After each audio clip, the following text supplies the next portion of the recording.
Hey, everybody, and welcome to Twice as Lively with Ken Heckenlively. This is episode 31 entitled The MKUltra House of Cards Collapses. But as we always do, we want to start our show with that simultaneous sip. So, why don't you get your beverage of choice? It could be coffee, it could be tea, it could be lemonade.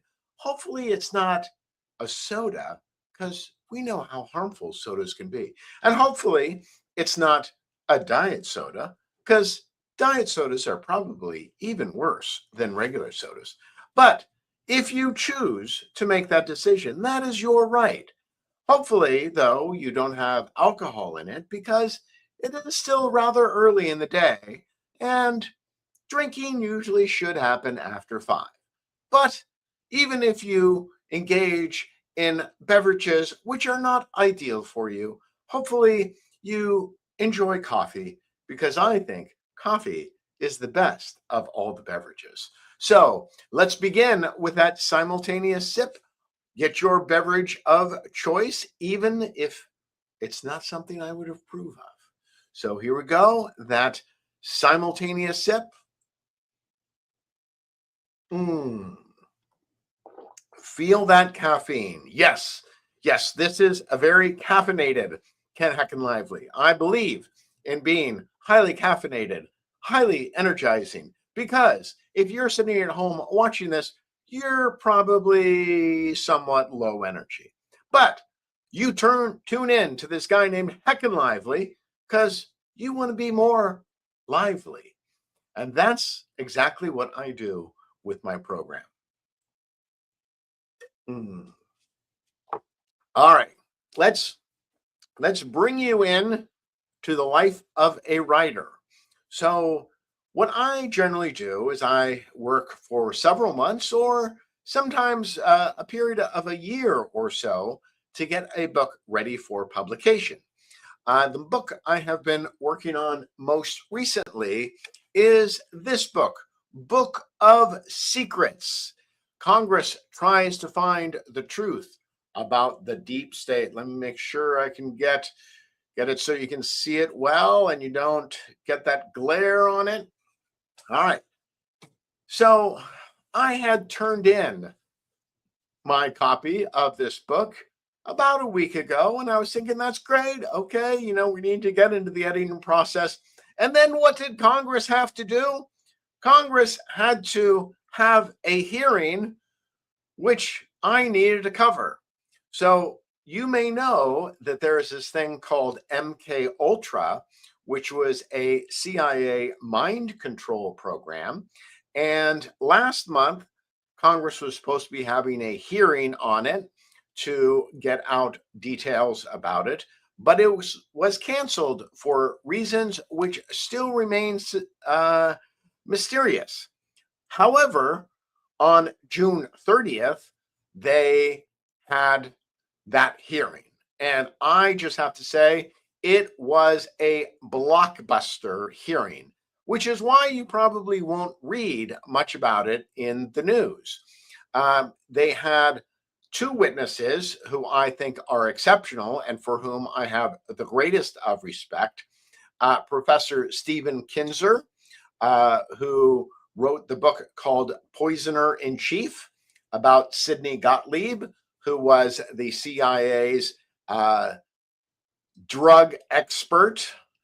And as well, there was Tom O'Neill, who wrote the groundbreaking book Chaos about the Charlie Manson case and whether he was part of the MKUltra program, specifically the government program Chaos, which was designed to disrupt the hippie and peace movement. So what I'm going to do is, since this area is so controversial, I'm going to go directly to the congressional transcript. So you may say that these allegations are unproven, but the fact remains that now this is part of the official record of our government. The Task Force on Disclosure of Federal Secrets is run by Congresswoman Anna Paulina Luna. And what I do is I have the transcript right here. And so I'm going to be reading from the transcript of the MKUltra hearing. So this is how Congresswoman Luna opened the session. This hearing is about the crimes committed by the Central Intelligence Agency against the American citizens and the decades of secrecy to conceal them. The American people deserve a complete and truthful record. The victims and their families deserve acknowledgement, and this Congress has a constitutional obligation to ensure that full declassification is not delayed any longer.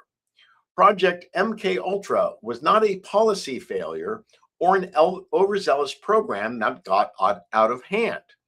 It was a deliberate, systematic governmental operation that subjected American citizens, prisoners, hospital patients, veterans, ordinary people to LSD, electroshock, hypnosis, sensory deprivation, psychological torture without their knowledge or consent. This went on for 20 years on American soil, funded by American taxpayer dollars and authorized by the very top of the U.S. intelligence apparatus. And this program, when it did end, the men who ran it did not cooperate with investigators. They did not come forward. They committed another crime. They destroyed evidence. The documents this task force has reviewed are unambiguous. In January 1973, the director of the CIA, Richard Helms, prepared to leave office. He personally ordered the destruction of MKUltra records.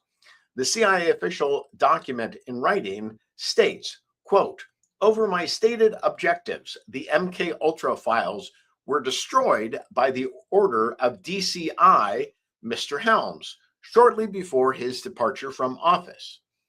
A separate internal account confirms that Helms telephoned Dr. Gottlieb directly and instructed him to, quote, "destroy all files pertaining to drug research and associated activities." Gottlieb compiled 4 people, spent an entire day tearing and burning down 152 files. Then Gottlieb had his personal papers destroyed by his secretary before he retired. The head of the CIA's own record center protested the destruction in writing, but he was overruled. That is obstruction of justice. That is criminal destruction of federal records, and neither individuals were ever charged with a crime for it. Helms received a $2,000 fine for lying to Congress about an unrelated matter and collected his government pension until he died. Gottlieb retired in rural Virginia and wrote poetry. No one went to prison. No victim was ever formally compensated by the government for the harm they caused. By 1975, the Church Committee and the Rockefeller Commission had already established through sworn testimony and the surviving 1963 Inspector General report that MKUltra existed and that the CIA had run a program of human experimentation on unwitting Americans. The scope and detail of what we know today is largely because of an accident. In 1977, an archivist diligently complying with a Freedom of Information Act request discovered 7 boxes of MKUltra financial records that had been misfiled and escaped the bonfire. Those 7 boxes included the names of institutions, the name of subprojects, the researchers who participated, the specific operation that the CIA had funded, and without them, the vast majority of MKUltra would only be a rumor, just as Helms and Gottlieb intended. Those 7 boxes revealed that MKUltra comprised at least 149 subprojects, operated across more than 80 institutions, and involved 185 non-government researchers. They revealed that the CIA covertly contributed $375,000 to a hospital research wing, which was approved directly by DCI Alan Dulles, which Richard Helms' concurrence so that the agency could use unwitting participants as experimental subjects in what their own documents called a hospital safe house. The CIA's own Inspector General said in 1963 his classified report concluded that the program had exceeded the agency's legal charter, and covert testing on unwitting subjects placed the rights and interests of U.S. citizens in jeopardy. The program ran for a decade that we know of, and they ignored their own watchdog. Let me be clear what I believe we are dealing with here. Administering drugs to people without their knowledge or consent, subjecting humans to psychological torture, and using prisoners and hospital patients as non-consenting research subjects, these are crimes against humanity. The Central Intelligence Agency committed them, and then the director of the CIA was ordering the destruction of evidence. Today, we will hear from two witnesses who have spent years unraveling the cover-up that our government ordered.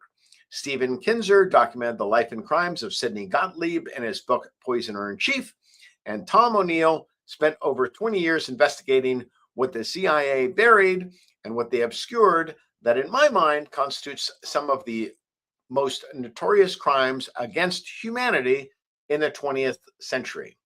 Their persistence in the research in this hearing is possible simply because they are patriots. So that is a little bit of an overview of MKUltra.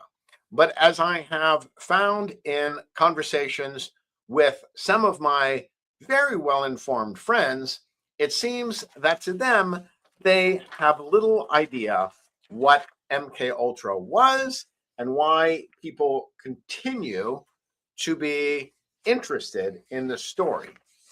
So that's why I felt it was important to do this broadcast and read from the actual hearing and what questions were asked and what information was provided. Now, Anna Paulina Luna had recognized Professor Stephen Kinzer for his opening statement, and I want to read from part of Professor Kinzer's opening statement. Professor Kinzer says, MKUltra was one of the most secret government programs in American history. The chemist who directed it, Sidney Gottlieb, lived in total anonymity. My book, Poisoner in Chief, may be the most complete account of MKUltra that exists in public, but I'm painfully aware that I have discovered only a small portion of what MKUltra was and what Sidney Gottlieb did. In 1951, the CIA hired Gottlieb and directed him to launch MKUltra. Gottlieb believed that in order to find a way to plant what it became MKUltra. Okay. Gottlieb believed that in order to find a way to implant a new mind into someone's brain, you first had to find a way to destroy the mind that was there already. In its search for ways to destroy a human mind and body, MKUltra conducted the most extreme experiments on human beings that have ever been carried out by a U.S. government agency. By any standard, they qualify as medical torture. These experiments took place in prisons, clinics, and safe houses in the United States, in Europe, in Asia, and even in Latin America. Officers of MKUltra were authorized to travel to foreign countries, preferably those under formal or informal U.S. occupation, and asked the local CIA station to provide them with expendables, human beings who would not be missed if they disappeared. Gottlieb had what amounted to a license to kill issued by the U.S. government. Neither the number of MKUltra victims nor the number of those who were experimented to death is known. Gottlieb, as a result of this license to kill, might have been the most powerful unknown American of the 20th century. Some information about MKUltra spilled out during the 1970s, but senior CIA officers had intentionally let Gottlieb operate without supervision. so they're able to claim they knew nothing about its excesses. This was a way for the CIA to deny its institutional role in MKUltra and to portray it misleadingly as the product of one man's sadism or excessive zeal. Investigating MKUltra is challenging because when Gottlieb and his mentor, Richard Helms, left the CIA in 1973, they illegally ordered that its records be destroyed. Soon afterwards, under DCI Stansfield Turner, a CIA analyst, as you pointed out, Madam Chairman, discovered a cache of MKUltra documents hidden among financial records. Turner credited that analyst with doing a very diligent job of Sherlock Holmesing. That same diligence, I believe, could bring results today. One of the great mysteries of MKUltra has to do with the death in 1953 of an MKUltra scientist, Frank Olson, who had announced his intention to quit the project. His plunge from a New York hotel room was described in the press as the suicide of an Army scientist. He was not an Army scientist. He worked for the CIA, and evidence suggests that his death may not have been a suicide. So there could be hidden documents that could illuminate this case. I would also point out that in addition to searching for unknown documents, the committee could do a tremendous service by simply asking for the end of redactions on the documents that we now have. There are reams of documents about MKUltra that have heavy sections redacted. In the 1970s, this was justified by the argument that it had only been 20 years since these terrible things had happened, and revealing details might affect national security. Now, 70 years have passed, that argument can no longer be valid. So I would urge this committee to try to fill out all the blank spaces in the documents that we have, because we know that is there. The task force could also consider trying to determine whether some new incarnation of MKUltra exists today. When the main phase of MKUltra drew to a close in the early 1960s, Sidney Gottlieb concluded that it had failed, that in fact there is no such thing as mind control. Even if he was right, however, he may have only been right at that time. In the many decades since then, there have been enormous advances in cyber technology, in artificial intelligence, in neuroscience. Covert agencies may have access now to tools for mind control that Sidney Gottlieb could not even have imagined. It may well have been true in 1963 that mind control is a myth, but whether it's still true is uncertain. And the question of whether mind control might now be possible under our new circumstances is something that has presumably occurred to scientists who work for the secret services, including our own. This task force has a chance to connect the past to the future. A renewed effort to find MKUltra documents from the 1950s and to fill out the redactions of those that have been released might shed new light on how the CIA operated during that period. It could also inform a new inquiry into whether any mind control projects are now underway inside the US security apparatus. That might help prevent the emergence of a 21st century MKUltra that could be even more destructive than the original.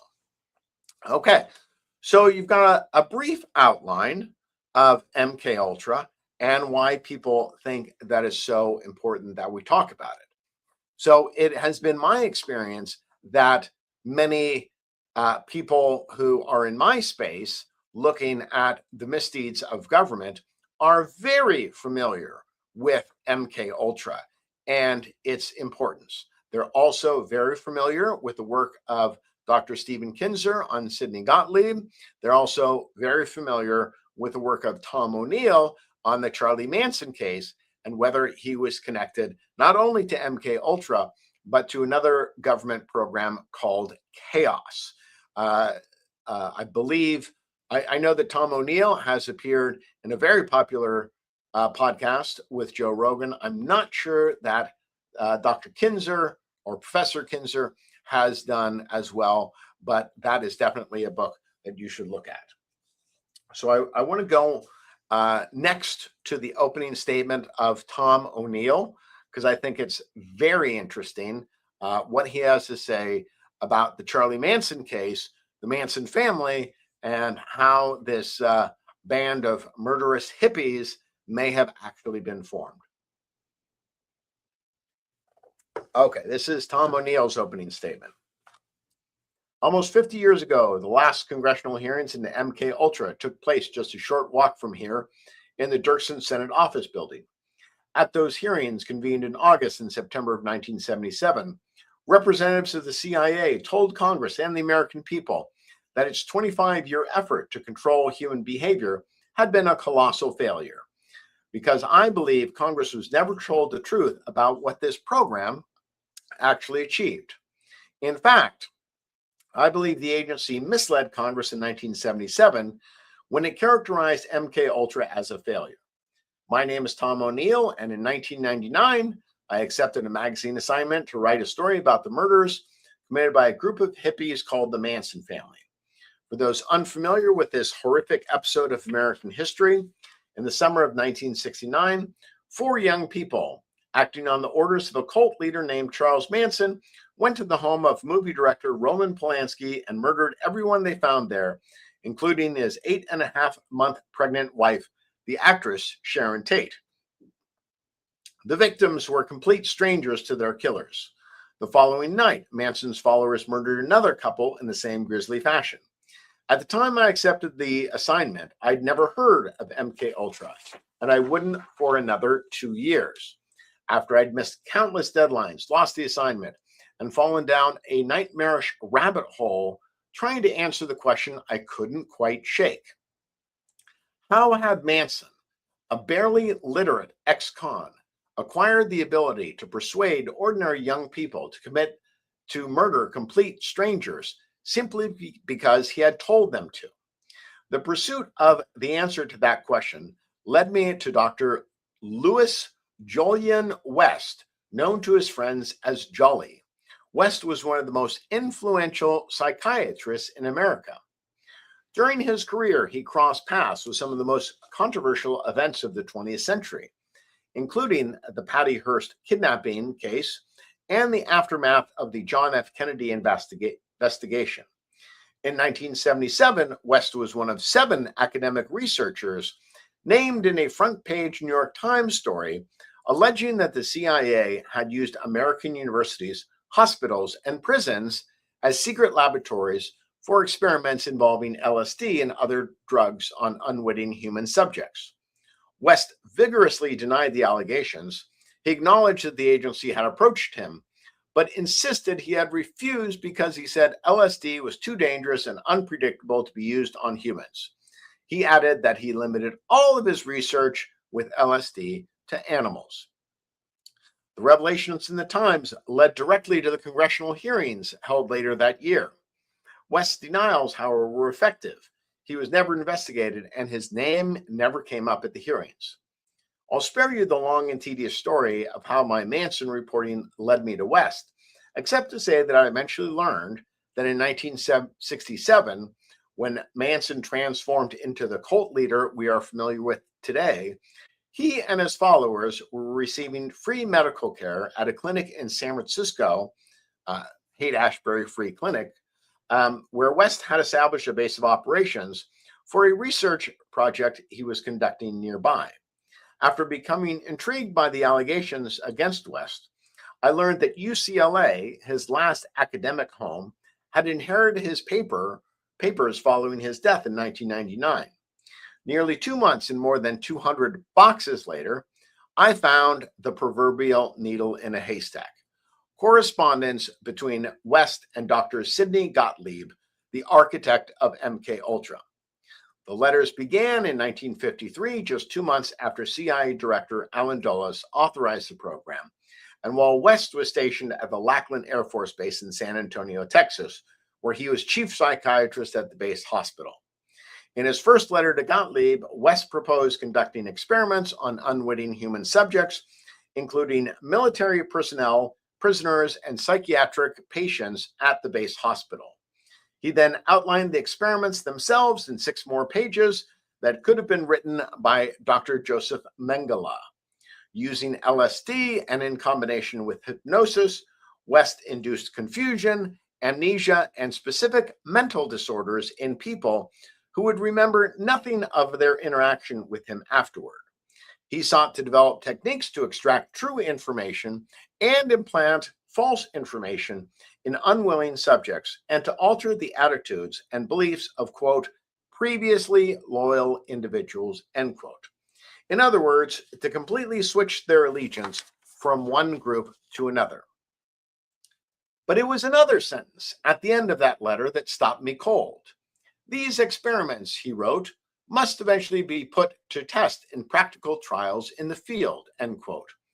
Gottlieb's response could have hardly been more enthusiastic. Quote, my good friend, he wrote, I had been wondering whether your apparent rapid and comprehensive grasp of our problems could possibly be real.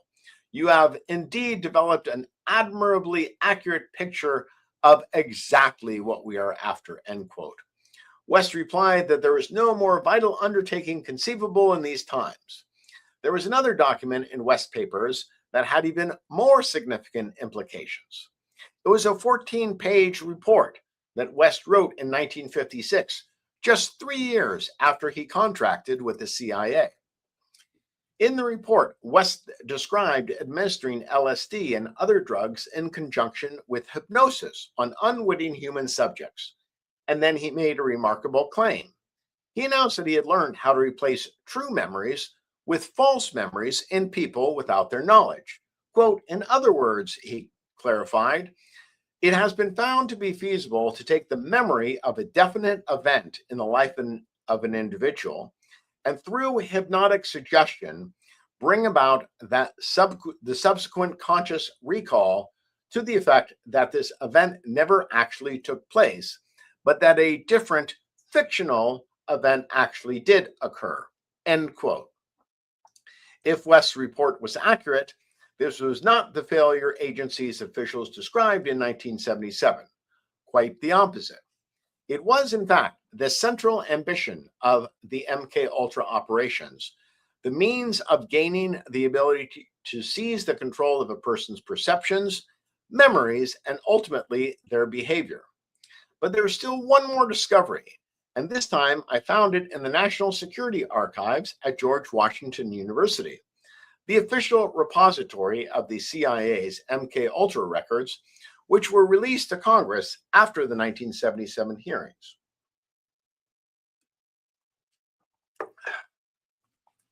In those holdings was a different version of West's 1956 report. The original paper had been replaced by a 4-page summary that did not exist in West's files and appears to have been written by someone else. His claims about replacing memories were gone. In their place was a theoretical discussion of LSD in dissociative states. The versions applied to Congress concluded that the effects of LSD and similar drugs on dissociative states had, and I'm quoting, never been studied, end quote. Never been studied. In the original report, West discusses observations from his own experiments, including detailed descriptions of using LSD to, as he wrote, quote, speed the induction of the hypnotic state and deepen the trance in subjects, end quote. Those passages have been removed from the report turned over to Congress. The discrepancy could not have been more stark. Nearly 50 years ago, another congressional committee believed it had been given the truth about MKUltra. It had not.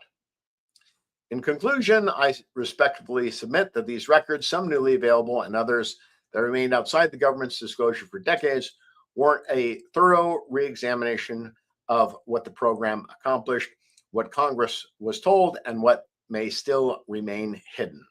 I'm happy to provide the documents I've referenced today. I provide many additional details in my written testimony. So maybe this is a good time to talk a little bit about what MKUltra was seeking to do.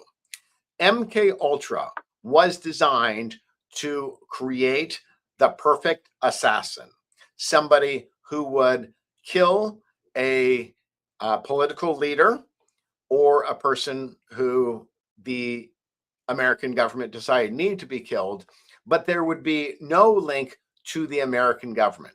There would be no link because that person would actually have no memory of having worked with a US intelligence agency.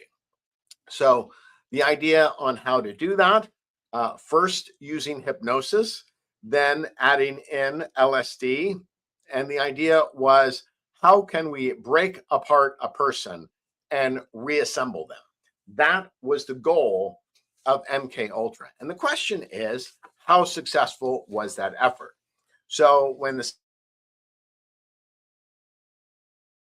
1970s, they said, oh no, yes, we did that, but we were never able to make it work, which, according to the witnesses, was a lie.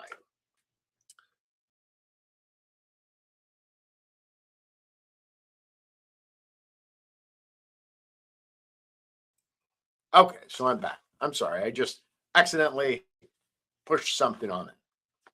Okay, further on in the congressional testimony was a question posed by Congresswoman Luna, either to Dr. Kinzer or Mr. O'Neill. And so let me read Congressman Luna's question as well as the answer. From Congresswoman Luna. Might either witnesses to comment, Dr. Kinzer or Mr. O'Neill. Both witnesses have written about the psychiatrist Louis Jolly West. Sidney Gottlieb, who ran MKUltra for the CIA, hired West as a contractor to conduct research for 43, combining hypnotism, drugs, and sensory deprivation to create dissociative states in which, to quote Mr. Kinzer in his book, Poisoner in Chief, quote, the human mind could be pulled away from its moorings, end quote. Following the assassination of President John F. Kennedy, West psychiatrically examined West psychiatrically examined Jack Ruby, then in prison for murdering the assassin accused of murdering President Kennedy, Lee Harvey Oswald. A report emerged from the West examination and said that Ruby had suffered an acute psychotic break. Can you explain why Dr. West in particular was chosen to conduct an examination of Jack Ruby alone in his jail cell with no other psychologist?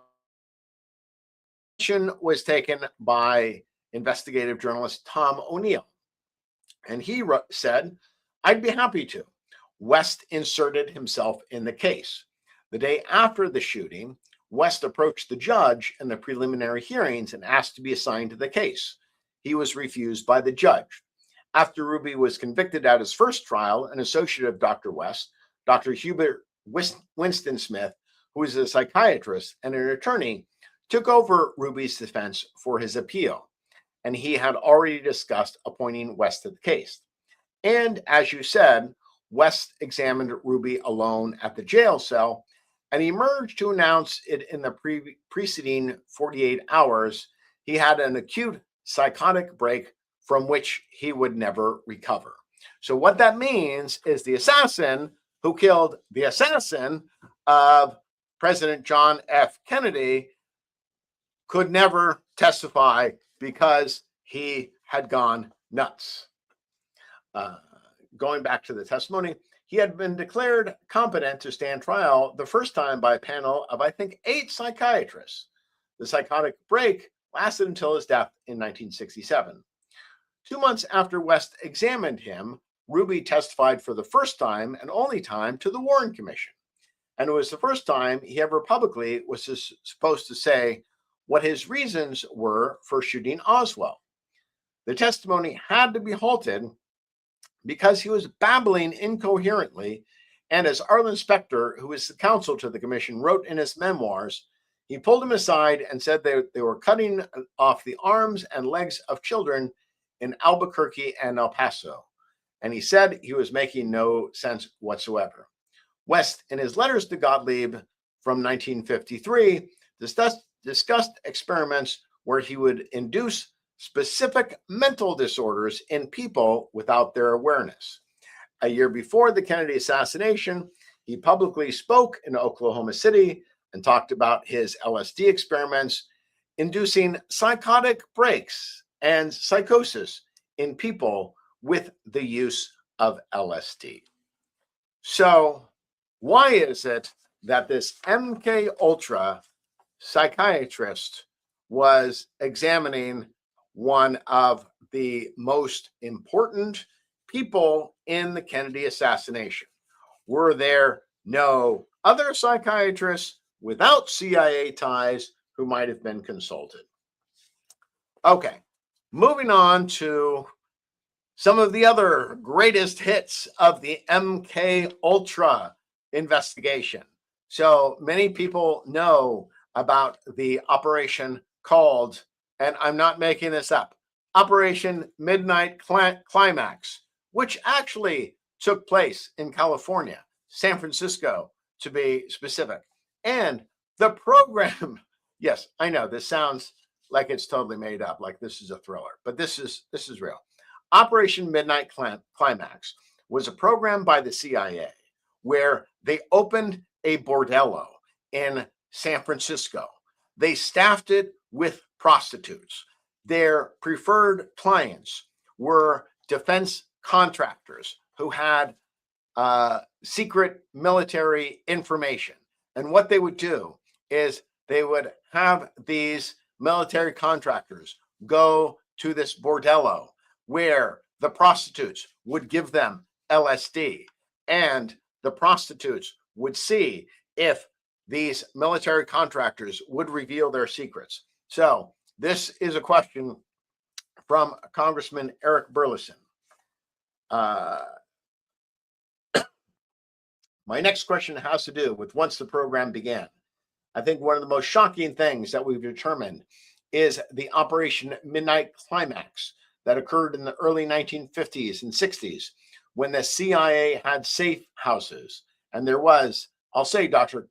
Kinzer, I mean, obviously, this is extremely disturbing behavior that was happening, where you had American citizens who were being lured into these brothels and then dosed with a hallucinogenic and then filmed during their sex acts. Was there anyone prosecuted for these crimes? Stephen Kinzer replies, no, there have been no prosecutions for any crime related to MKUltra, as far as I know. To me, the remarkable aspect of the Operation Midnight Climax was that there wasn't even the pretense of scientific experimentation. The person watching behind the one-way mirror was a grossly overweight drug officer sitting on a portable toilet and drinking cocktails out of a pitcher. There was nobody there that was a scientist or somebody who understood sexual behavior or human psychology. So there was no science involved in it at all. I can add a little footnote.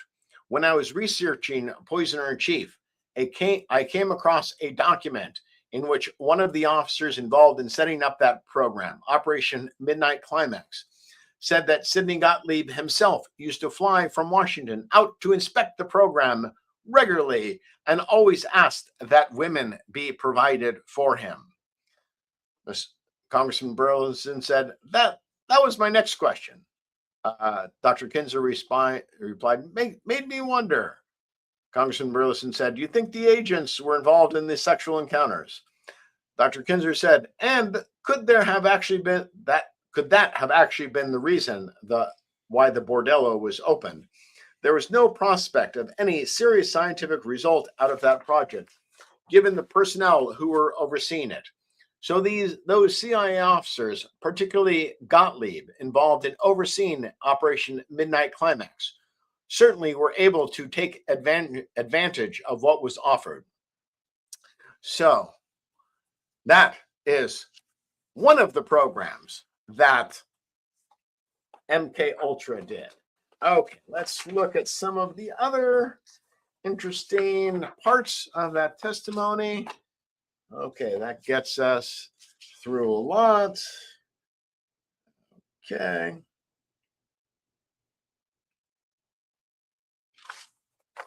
Okay, so this goes to the question of how exactly the CIA operates, its creation of phony companies in order to get their work done.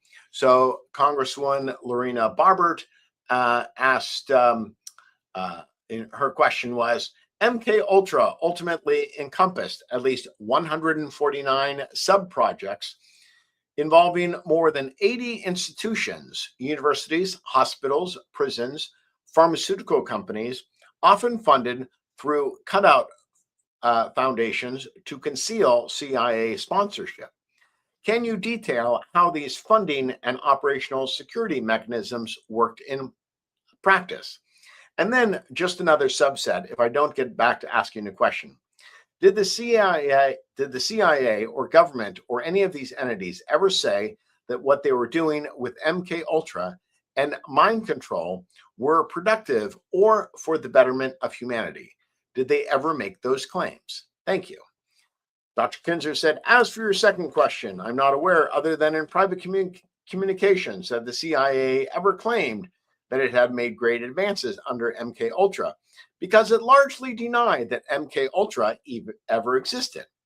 As for the foundations, Sidney Gottlieb created a couple of bogus foundations. They're called cutouts in CIA slang.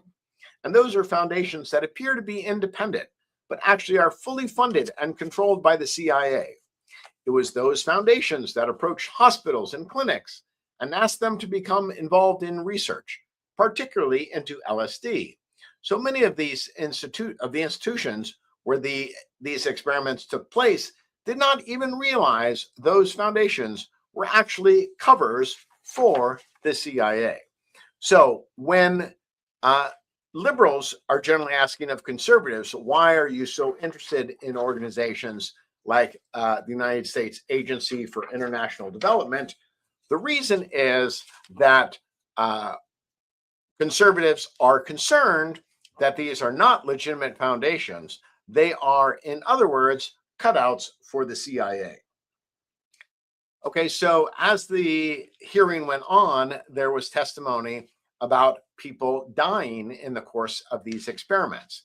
That led to discussions of what are called black sites. These are sites operated by the CIA in foreign countries, very similar to what happened during the global war on terror after 9/11. So Representative Nancy Mace wanting to know specifically the number of people who may have died, been killed, or murdered under Operation MK Ultra asks the following question. Gentlemen, how many people do you think died through the MK Ultra program or were murdered? Tom O'Neill answered, no idea. Stephen Kinzer said, those who died largely were outside the United States. Many people were experimented to death in that safe house in Germany that I visited, and people in the neighborhood told me they knew what was going on in that house and that people were experimented to death are now buried in what used to be forest plots that are now covered over. Mace asked, do you think the German government knew what the US government was doing? Do you think there was a partnership there or knowledge? Dr. Kinzer said, yes, there's a memo that was written by the German Secret Service to Konrad Adenauer, the Chancellor of Germany, telling him Americans are here capturing citizens, capturing people, and conducting extreme experiments which are in violation of German law. And Adenauer decided to put that aside and not to investigate further. That is from congressional testimony of the past week. Let's see what else we have. Questions of who was answered.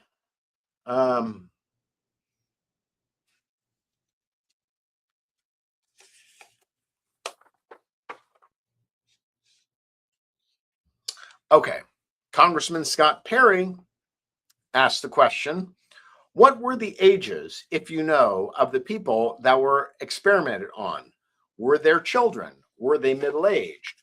Were they And then Tom O'Neill replies, well, there were adolescent studies done in juvenile detention facilities and jails with kids who were 16, 17, 18 years old, and at institutional schools for wayward kids.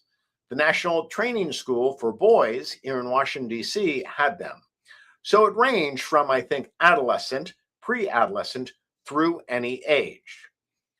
Congressman Perry asks if you could describe, either one of you, the number of potential victims, if you could hazard a guess, is it this in the hundreds?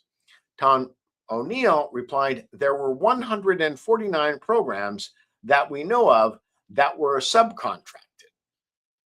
Congressman Perry asked 149 separate programs. Tom O'Neill said, yeah, outside. And that's what we know of. Again, everything we know of is minuscule compared to what was really going on.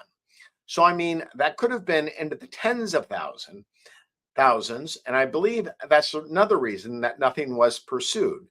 Because if those people were compensated, it could have bankrupted the United States. So that's how large the MKUltra program may have been, according to one of the few investigative journalists who have investigated this. Representative Anna Paulina Luna brings up this point, and she said, my next question would be either for Dr. Kinzer or Mr. O'Neill. Declassified CIA records have revealed that officers deployed overseas have used USAID funding as an official cover, or USAID as an official cover for operational work that had nothing to do with the administration of USAID, humanitarian aid, medical relief, etc.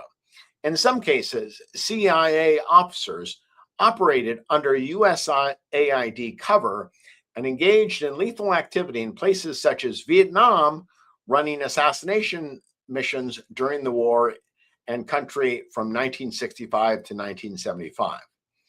And since MKUltra seems to have found its origin in drug experiments conducted on prisoners overseas, and first by the SS in Nazi Germany and then by US intelligence in camps captured from the Germans, do you believe that USAID may have been used overseas to further influence or further the MKUltra, for example, on prisoners of war?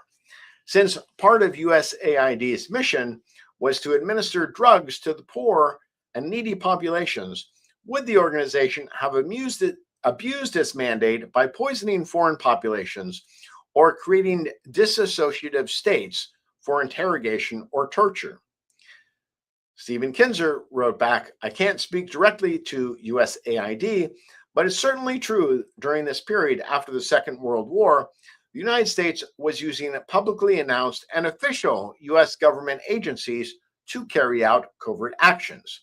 We now know, for example, that 5% of all the money appropriated for the Marshall Plan was diverted for covert activities. A number of US agencies were used as cover by covert operatives, and that AID could have been one of them sounds very likely to me. Tom O'Neill chimed in and said, and the NIH admitted to allowing itself to be used for covert funding of MKUltra experiments in the 1970s when the operation was disclosed. So one of the things that you should know is that the MKUltra program used former Nazi officers in developing the program. I wanted to see if I could find that section about it. Let's see. Nazis. Where are the Nazis? Let's see.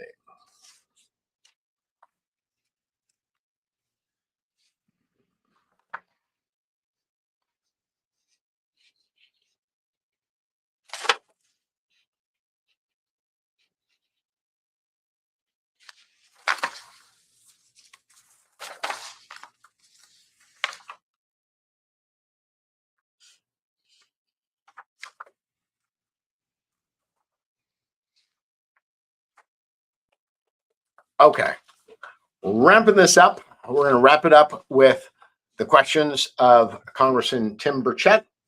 And so he asked the question, which is the question that so many of us want to know the answer to, is if this information has been hidden from us so long, uh, did these programs really shut down, or are they still operating in some capacity? So Congressman Burchett says, what are the possibilities that we've learned in MKUltra now that it has advanced so much to algorithms and the computer and getting to loners, that some of these loners could, through this just mass propagation of whatever you're doing, could cause someone to maybe take a shot at the president? Tom O'Neill responded, I know there's a lot of speculation out there about the Butler shooting, and I guess even the Charlie Kirk shooting.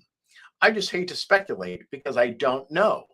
I have no firsthand knowledge whether those guys were programmed through radio waves or through their computer activity. I would never hazard a guess, except to say what I've already said. They develop means that we've never been told about many, many years ago. And I imagine they've evolved to be much more effective now. Tim Burchett jumped in and said, let me interrupt you one more time, and I apologize again. But don't you think they could cast this broadcast net through these algorithms and other things, and maybe they don't know the exact person it's going to affect, but they know what type of person it's going to affect, and they know it's going to happen, and that they can't predict when it's going to happen, but they think it will happen. And then that way they can sort of wash their hands of this whole thing and say, well, we didn't have anything to do with it. But in effect, they really did, because they put this out there. And they continue to put it out there by whatever means possible. So that is what I think is an amazing statement. And it asks the question that we've all been asking. Are we currently being manipulated? That is something that I want to have an answer to. I try to think. I have a strong brain.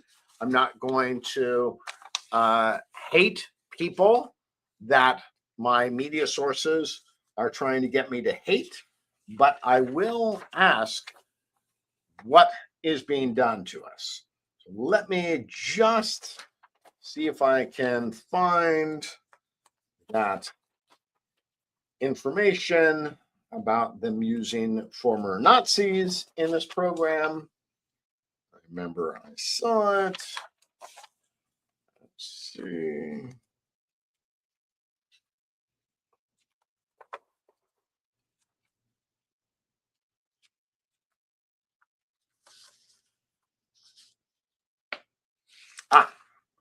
Found it. Okay. So this is a question from Congresswoman Anna Paulina Luna. She asked, my next question is also for you, sir.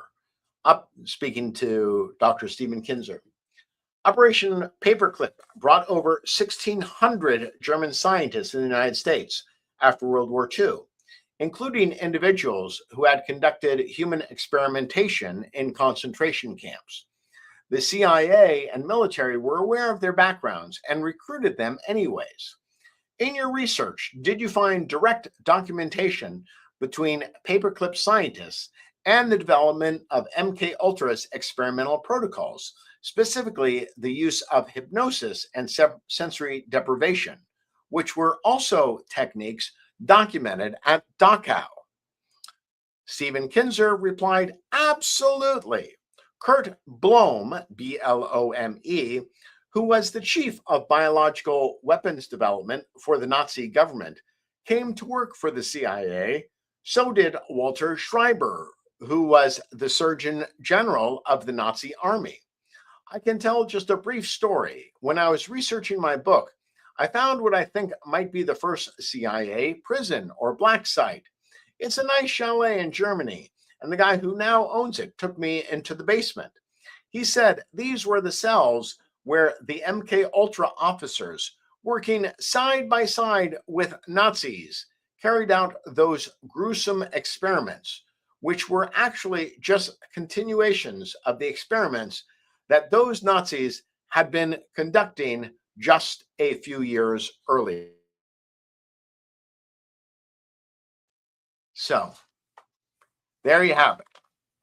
American intelligence officials collaborating with Nazis on experiments that were banned under the Nuremberg Code.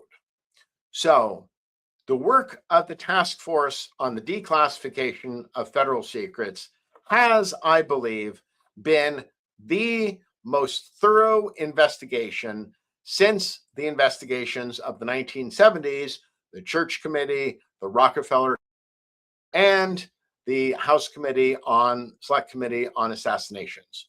So I encourage you that when my book of Secrets, comes out, it will have all of this information.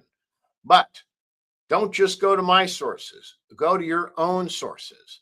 You, as an American, need to know what your government has done in the past. Why? Because the past is prelude to the future. So, what is being done to us right now? What might they be doing that is affecting possibly you and people you love? Well, in order to know the answer to that question today, you must have an understanding of what happened in the past. So I am hopeful that you will not just rely on superficial media accounts, but you will do your duty as an American to do your own research, do your own thinking. That is the only way we can remain a free people. Thank you and have a good day.